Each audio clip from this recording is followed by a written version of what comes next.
Oakland, California. Shakespeare is the only named author in the K through 12 core curriculum. So we've kind of decided that Shakespeare's our dude. And he's like, your enemy's in the room. Now, don't worry about it unless it's in striking distance. And what is unfortunate is that there are some Black folk who perhaps are not standing in their excellence in this moment. They have not come to their full height in their excellence. Primarily white supremacy, I would argue. Right? Shakespeare was a radical adapter. He didn't write an original story. These are all borrowed storylines that he adapted. How are you? My name is Whitney Reed, and I am the host of Celebrating with Play On, Black Excellence Juneteenth edition, featuring the wonderfully talented Dawn Monique Williams. I am here on behalf of Play On Shakespeare, where the mission is to enhance the understanding of Shakespeare's plays and performance for theater professionals, students, teachers, and audiences by engaging with contemporary translations and adaptations. I am here because we're here to celebrate Juneteenth. We know that Juneteenth is Liberation Day for those enslaved Africans in Galveston, Texas, who were communicated with and told that they were officially free and could now journey off into a new space of figuring out who they would become in a new and foreign land. We wanted to start this conversation off with someone who could help us define Black excellence, and someone who was dedicated to diversifying and deepening an understanding of the Shakespearean canon. And so we reached out to Dawn Monique Williams, and she was able to come and have a chat with us. So welcome, Dawn. How are you? I'm well, Whit. How are you? I am good. I am well. I'm sitting in front of you, and and we have, have had such a great opportunity to get to know each other over the years. And so this is like a bit of a family reunion in preparation for Juneteenth. So I'm loving Definitely. this moment. Yeah, so I know a lot about you. Everyone may not know a lot about you. Can you just kind of pinpoint who you are? What is it that you do? What makes you special? I mean, I can always say, Dawn, you are an incredible director. You are an incredible mother. You are a great friend and daughter, and lover of all things theater. But how do you define yourself?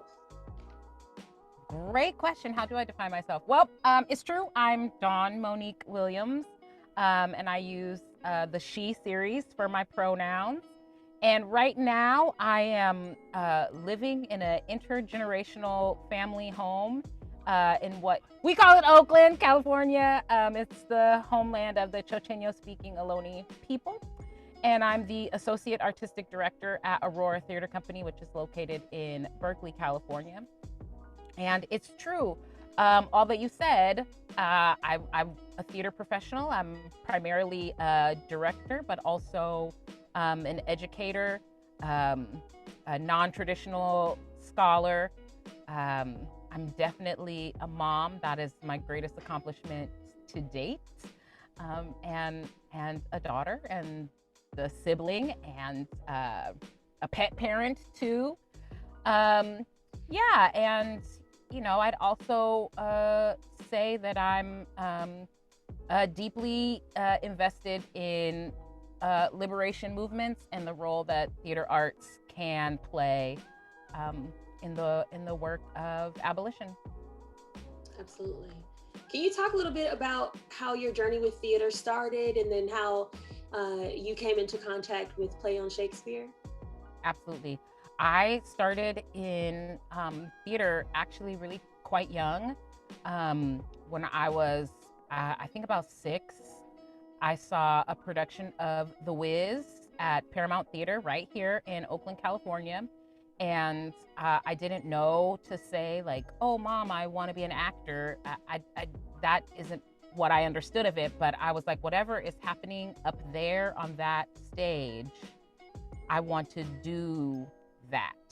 So from a very early age, I was in dance class, I sang in chorus.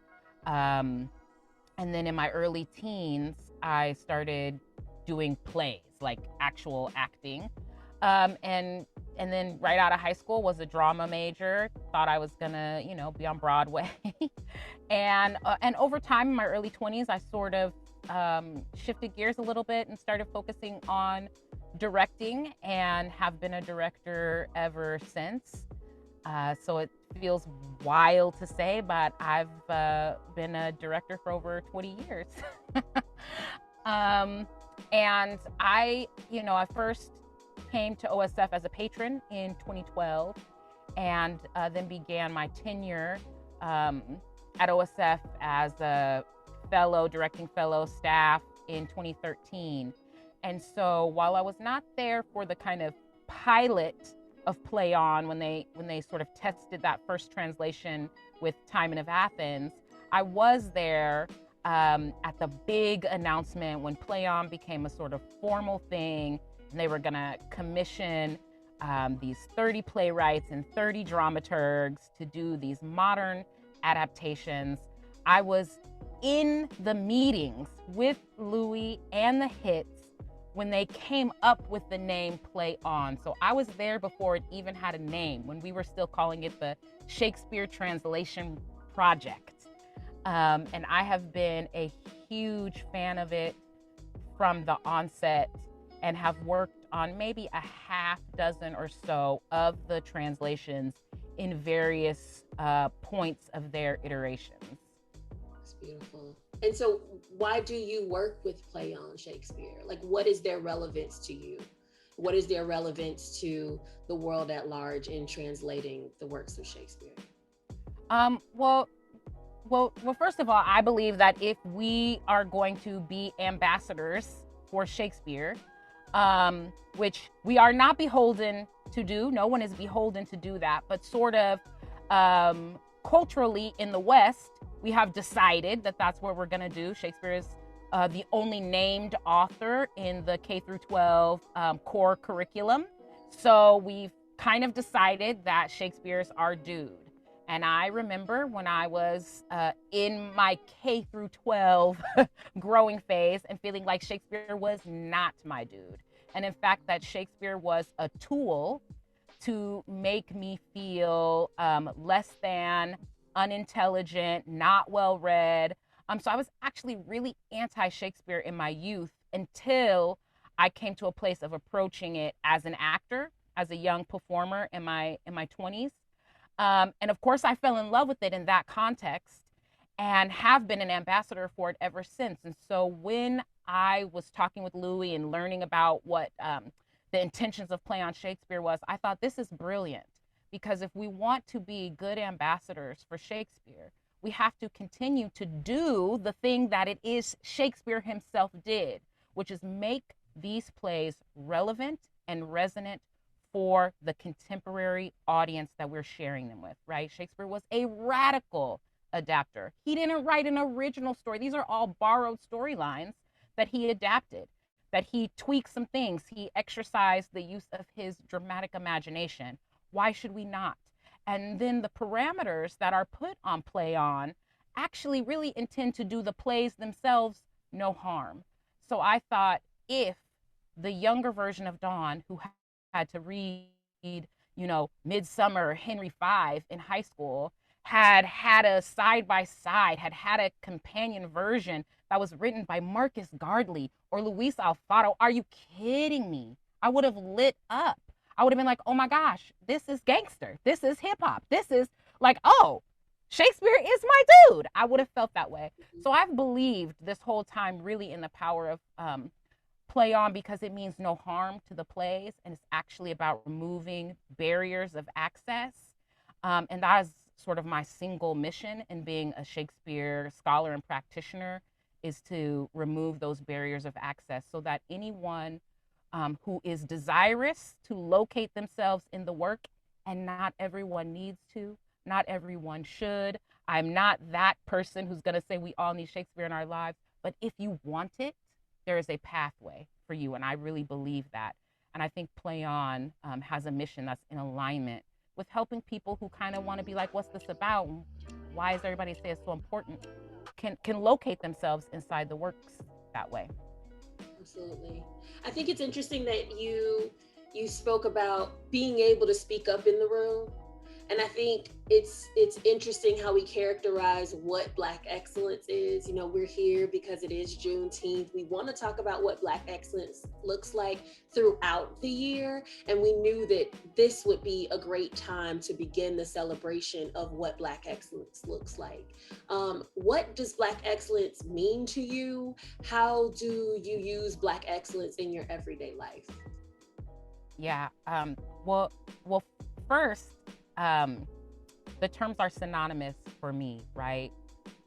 Blackness is excellence. I believe that excellence, grace, compassion, smarts, resiliency is embedded in the DNA of anyone of the African diaspora. We would not be here to have this conversation if it were not.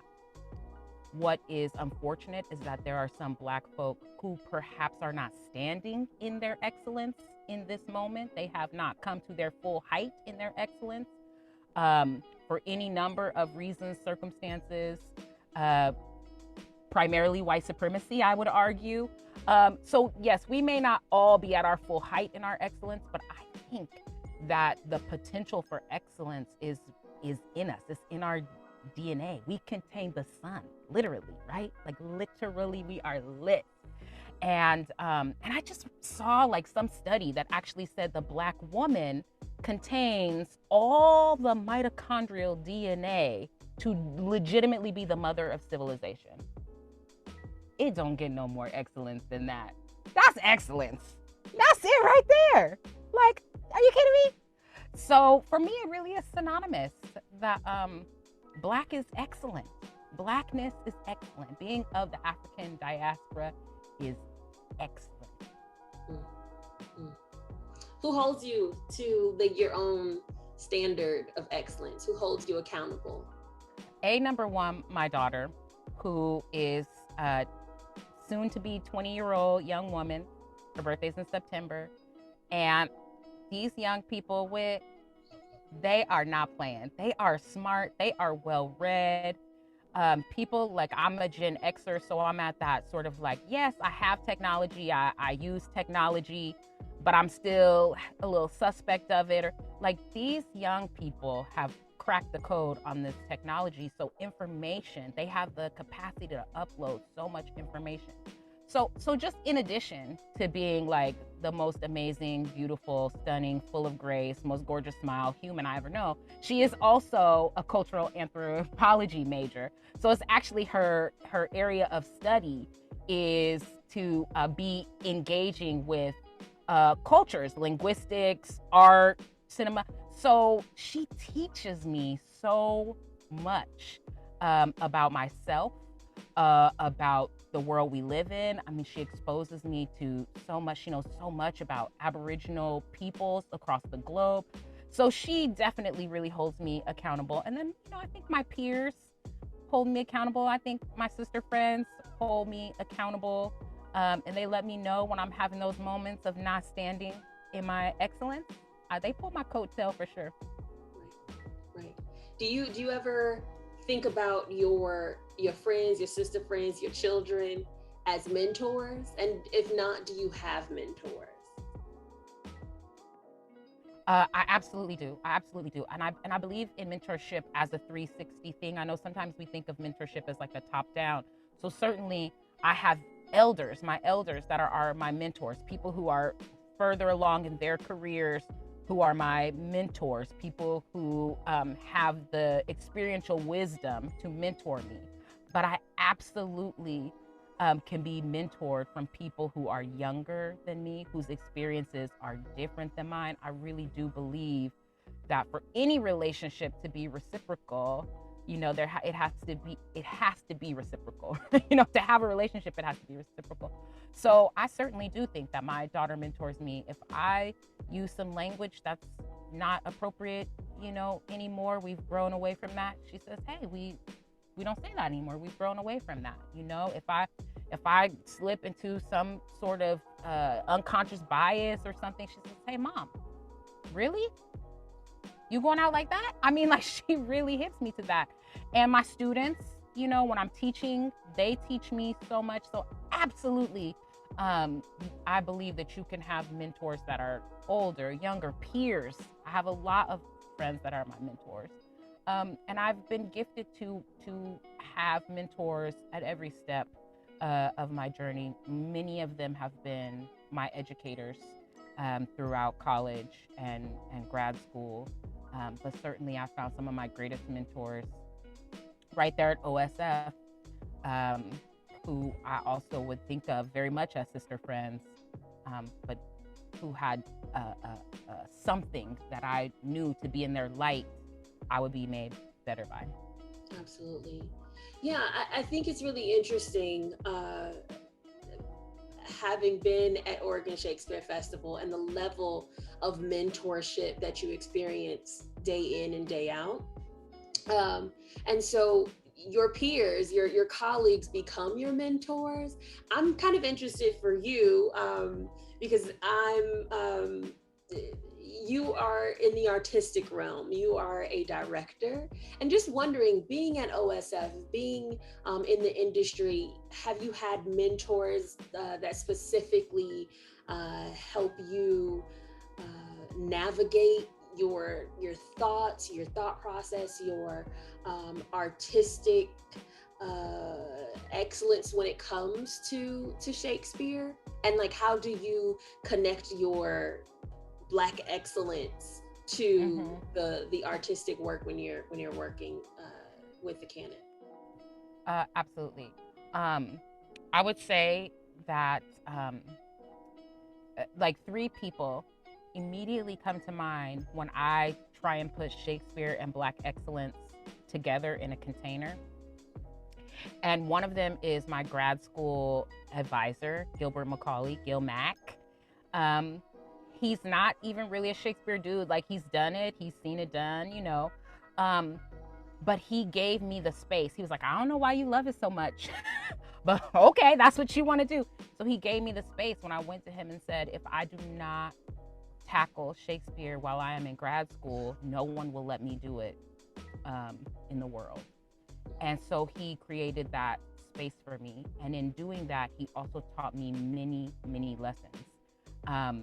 He's a tall brother, right? And so I just remember very distinctly going to him, probably in tears, really, really upset one day because somebody had said that I was the most resistant student they had ever encountered, the most disrespectful and resistant student they had ever encountered. And you know, I was the only Black student in the class, only Black woman. So, you know, Right. there's code in this, in what this professor is saying. And Gil was like, "You know, I don't worry about it unless it's in striking distance." And I said, "Gil, I'm not sure I could move like you move. Like, if my enemy's in the room, I need to know." And he's like, "Your enemy's in the room.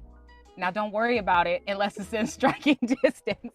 And so that I have just really, that sort of sense of like calm that he can command is one thing that has been really important to me. And then as I was deeply in my thesis and deeply investigating the intersections between a Black aesthetic, a Black theater aesthetic, and Shakespeare, I discovered Dr. Ayanna Thompson, who is now like somebody I just hold so dear and hold so much admiration for. I consider her a friend.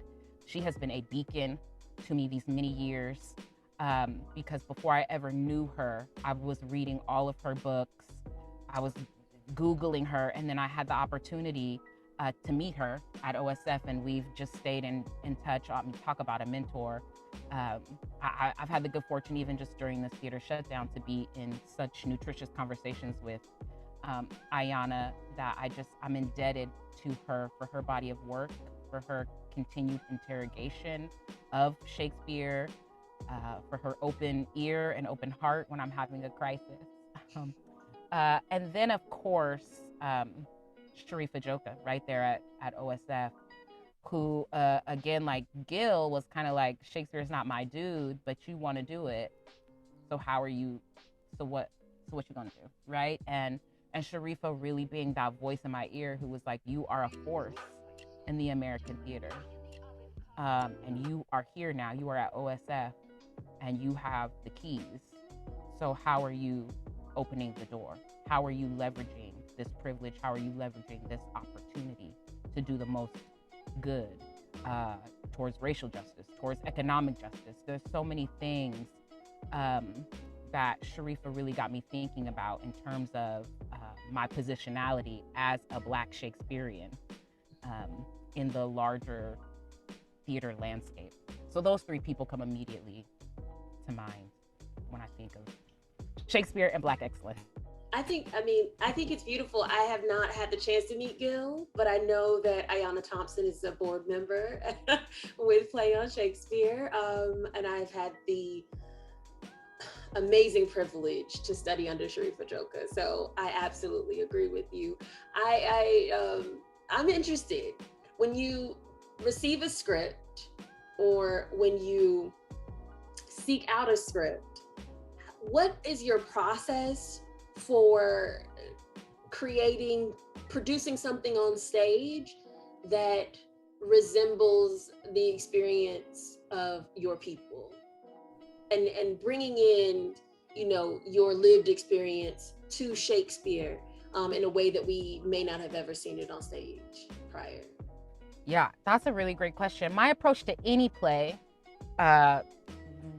Shakespeare or otherwise, modern, contemporary, living writer, not living writer, you do that first read, and that first read is just teaching you basics, theme, characters, relationships. And then as I do a second read, there's like three things that sort of happen simultaneously for me, which is I'm checking for which character invites me in, which character sort of becomes my tour guide through the world, sort of is my personal narrator, not necessarily the narrator of the play, but like who am I kind of like seeing this world through? And then the next thing is really like, and what is the music of the world? And often, because I don't even mean for this to sound like some, like esoteric and meditative, like quite literally, okay, great. So you have this character, right? Take Romeo and Juliet, for example. The last time I directed it, that character for me was really Benvolio. I was like, Benvolio is opening this play for me. Benvolio is bringing me in. Benvolio is my tour guide. What is Benvolio listening to on their iPod? What is Benvolio's playlist? And it's very linked to like hints or clues in the text, but it's also 100% tied up into my lived experience, right? So it is within the realm of music that I know, that I've been exposed to, that I've heard. And then the other thing is what does it look like if it were a dance, which is also something I learned from Gil. So what does it look like if it were a dance? And those three things are kind of blending and melding, like intersecting and pulling themselves back apart. And that is how I arrive at what I guess people call a concept. I don't like the word concept, but my sort of approach or worldview for a play. So what that often means is that I hear soul music, I hear gospel, I hear R&B, I hear some pop. So already so much cultural influence comes that way just because I hear Black music, or certainly music that is African derived, even if the artists performing it aren't Black, but we still know, right? But Black excellence, jazz, that's us. The blues, that's us. Bluegrass, that's us. Yeah. Banjos, that's us. But so often music is shaping so much of what I'm building, and then I'm looking for analogies in terms of where does that music fit, because it's, like the music I listen to is not Renaissance England music. Oh, you don't listen to that on Spotify? That's not your favorite? That is not what is on my Spotify. Not today. I'm listening to a lot of Jasmine Sullivan right now. That's what I'm listening to. um, but so certainly I've done, the Merry Wives at OSF that I directed opened with Whitney Houston's I Want to Dance with Somebody, because as I was reading the play and I was thinking about Ann Page, because that was the character for me, and I was like, what is she listening to, and what is the invitation into this world? What would it look like if it were a dance? And we open with I Want to Dance with Somebody, straight up. I did a As You Like It, where we had a whole dance break to Beyonce's Your Love Got Me Looking So Crazy Right Now, because I was like, that's the force of Arden. Forrest Arden got these fools looking crazy right now. Romeo and Juliet had some John Legend, some Maxwell. It was all in there. And these are decisions that I arrive at with a full creative team, design staff. I'm not dictating it, but I would definitely say that music and song and dance is certainly a primary vehicle for how my cultural heritage shows up on the stage, especially in Shakespeare plays. And then for me, casting is really important. I'm not really that interested in monoracial work unless it's specifically written for all Black casts. Mm-hmm. So if it's an August Wilson written for all Black cast, I'm all the way down, right? Dominique Morisseau, like that, I'll do that. But if it's a Shakespeare, a Greek, Moliere, anything else, I'm not interested in a monoracial cast. It's certainly not a monoracial white cast. And then allowing the space for those actors to bring their full selves to the work too, and not ask them to be assuming a white neutrality or to be playing white characters. That you do not show up as white in the room. I do not expect you to perform whiteness. So what do you need from me as the director? What do you need from the room? What do you need from the production to support you in being your full authentic self? And bringing your own cultural sign and symbols to the work. Right.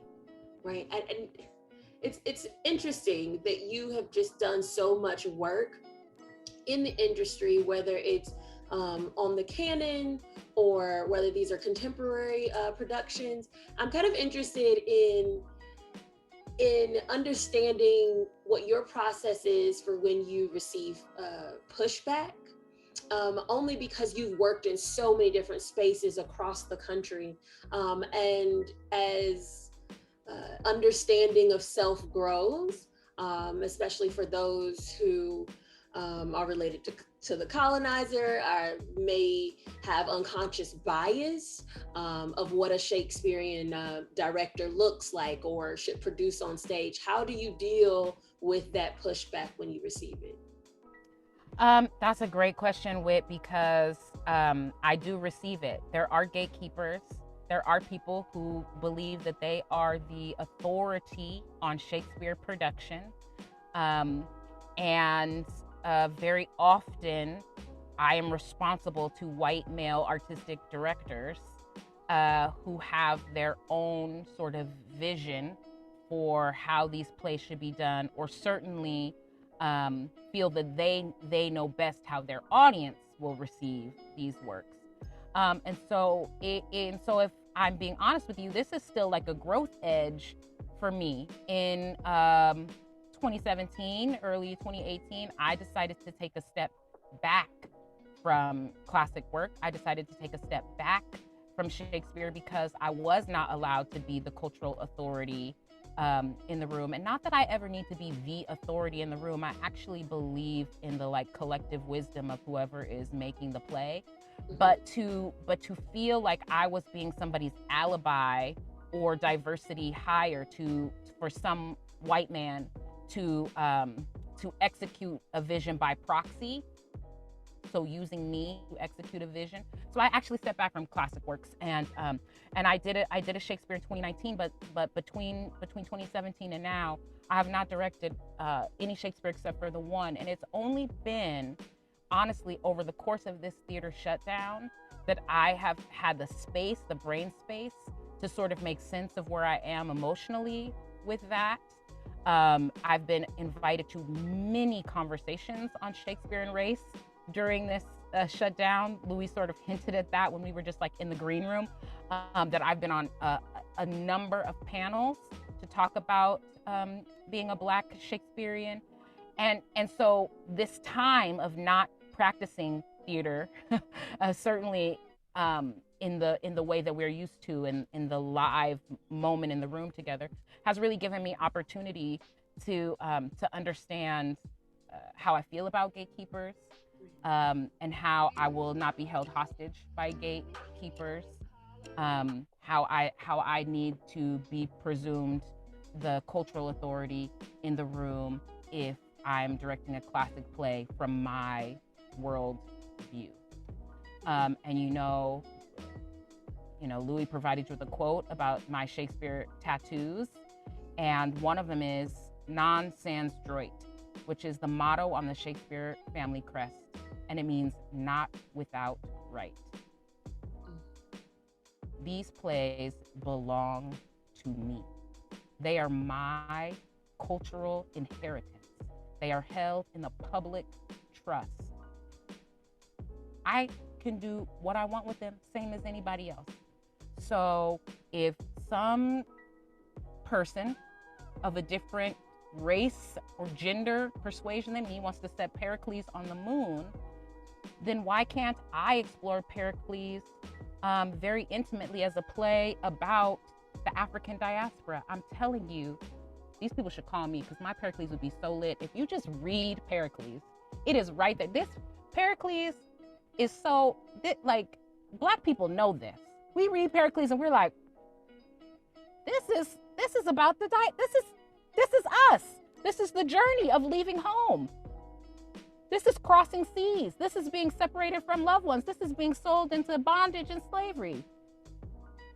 This is reunification. This is, if we can do the Star Wars Pericles, we can do the African diaspora Pericles. And if you are a white artistic director, you have to let me be the cultural authority on that. And you have to ask me, what are the additional resources you need to achieve that vision? The same way you would ask the director who, wants to do the gender swapped Taming of the Shrew, what resources they need to achieve that vision. So I'm just not really here for humoring gatekeepers anymore. And I recognize that it may mean I never get hired to do another Shakespeare after they watch all these panels I've been on. But I'm telling you that Pericles would be lit. So we heard it here first that you're ready. Shameless plug, Play On is actually working with Next Chapter Podcast as they are exploring Pericles through voice. So yes, with Keith David, are you kidding me? It's amazing. It is amazing. So we're really excited. Play On is very excited about the work that they're doing with Next Chapter Podcast. Pericles is out. Macbeth is now out. Many great things. I've been listening. I'm excited about that. I know you have. I know you have. Download. Are you more Spotify? Are you Apple Music? Where do you? I'm definitely Spotify on 100. Cannot even lie about it. Okay. Question: how do you stand in your power? Like I heard you say, which I'm going to take. One of your professors, Gil, said, "Don't worry about it unless they're within striking distance." I'm going to take that motto like forever. My question is, on day in, day out, when you see what's going on in the world, how do you stand in your power in order to go into that physical room or now that virtual room and speak your truth as you do today? Yeah, well, that's not always easy. So, I don't want to like sit up here and be on my Brene Brown and all of that, because it's not always easy, because there are days that I feel completely defeated. There are days that I feel like demoralized. There are days when I feel like I kowtowed. There are days when I feel like I was a doormat and didn't stand in my power. It is about developing, for me, a personal practice of defining my center and knowing what it means to come back to that center, to acknowledge the days when I feel like I failed or I didn't stand up for myself or I didn't advocate, And if it is within my power time frame to try and make a correction of that, to go back and say, hey, when this thing happened, I felt this way. That's not my vibe. Could we, how can we do better next time? Right. But also just going back to that idea of excellence being encoded in my DNA, and dispelling this pipeline myth that people keep talking. We got to get him in the pipeline. We got to get him in the pipeline. I believed that for so long, and I did all the things. Whitney, I have 2 master's degrees. I have multiple fellowships. I have worked at the largest rotating regional repertory theater in this country. Mm-hmm. What? Mm-hmm. Are you kidding me? Mm-hmm. You know, I hear Sharifah in my head.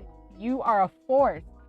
So, so sometimes it's just coming back to that like excellence is in, it is encoded in my DNA.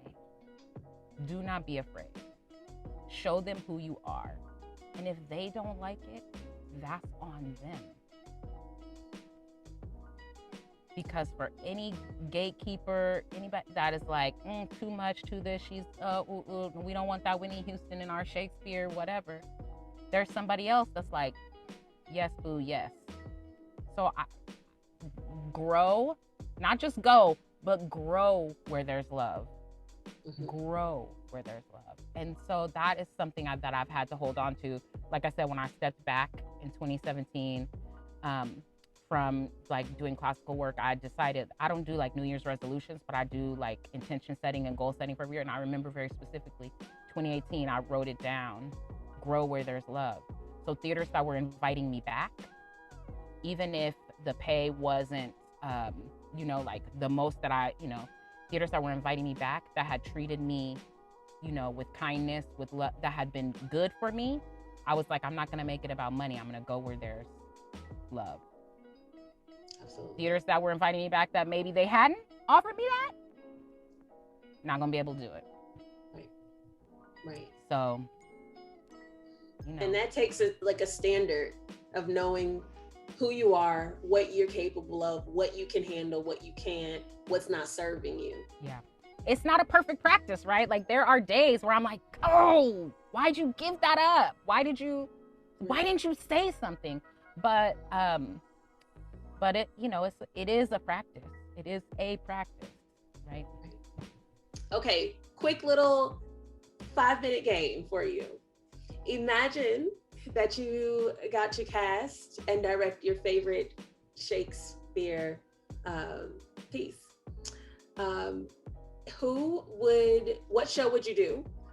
And if you could only choose from top musicians, actors, and when I say top, I mean folks that may be well-known names to people who are viewing this podcast all around the world. So what would the Shakespeare show be?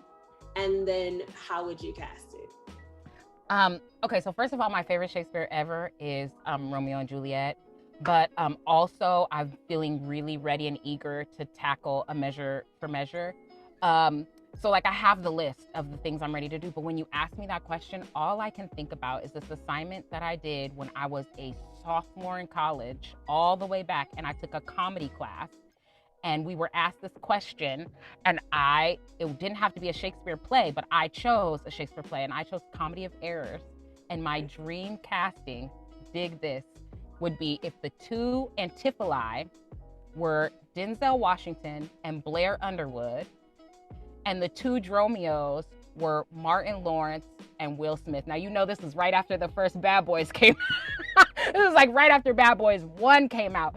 And I was like, who are the 2 most finest Black men? And I was like, Blair Underwood and Denzel Washington. And like, who are the 2, like who has such good chemistry?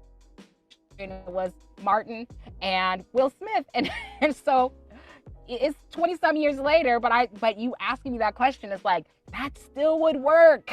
That still would be such a great cast. I think it's time. I think let's manifest this, put this out to the universe. Call the gods down, all the things. But with Romeo and Juliet, the last time I directed it in 2017, Adriana Mitchell played Juliet, and she was a light.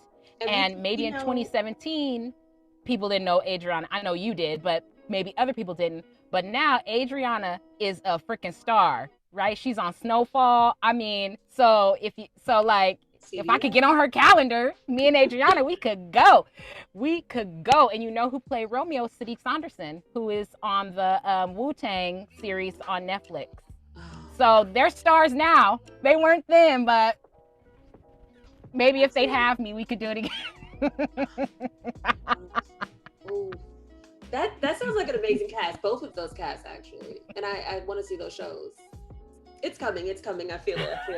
I feel it all around me. I have not had the opportunity to witness a show that you've directed, as far as I know, at this time in my life. So I'm excited for the world to open back up, and I'm excited to see what you direct and place on stage. I think I'm very excited about that work.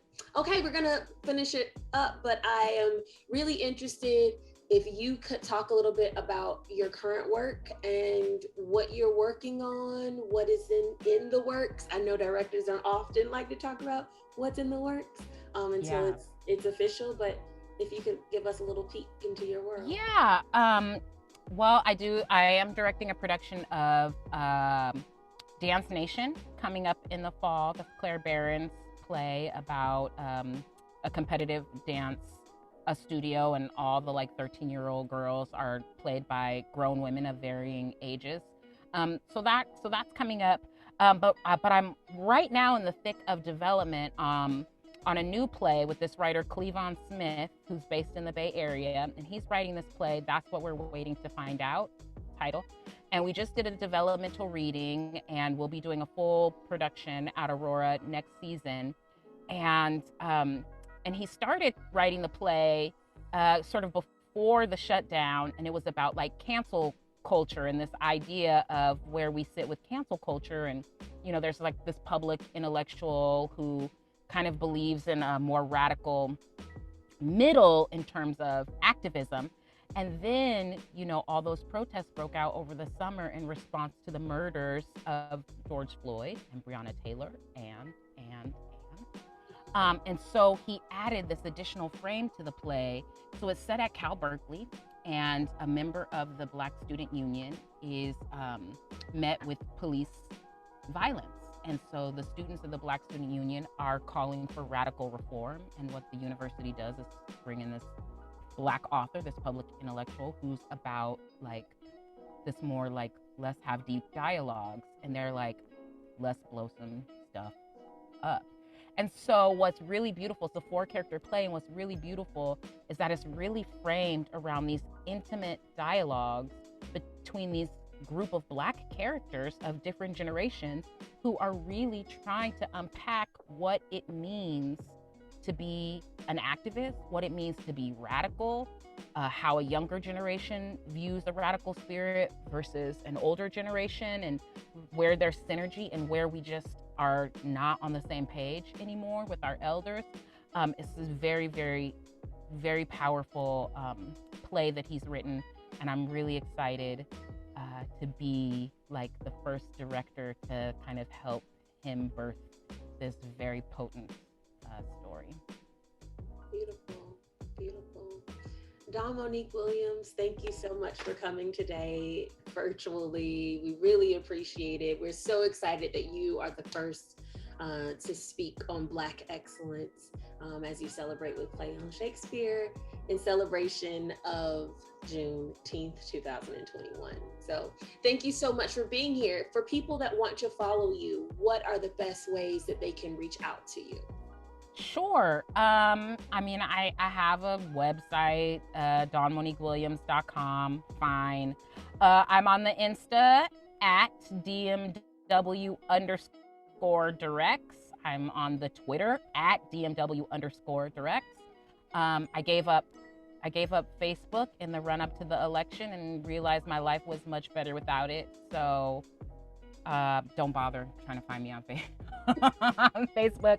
But I'm on TikTok and And I host a biweekly talk show with the theater that I work at, Aurora Theater. So we have a YouTube if people want to see me run my mouth some more. All right. All right. Whitney, thank you for having me. Oh, it's Thank just been you. so great. Thank you. Thank you all for coming to experience and celebrate with Play On Black Excellence Juneteenth edition 2021. We'll see you all soon. Thank you.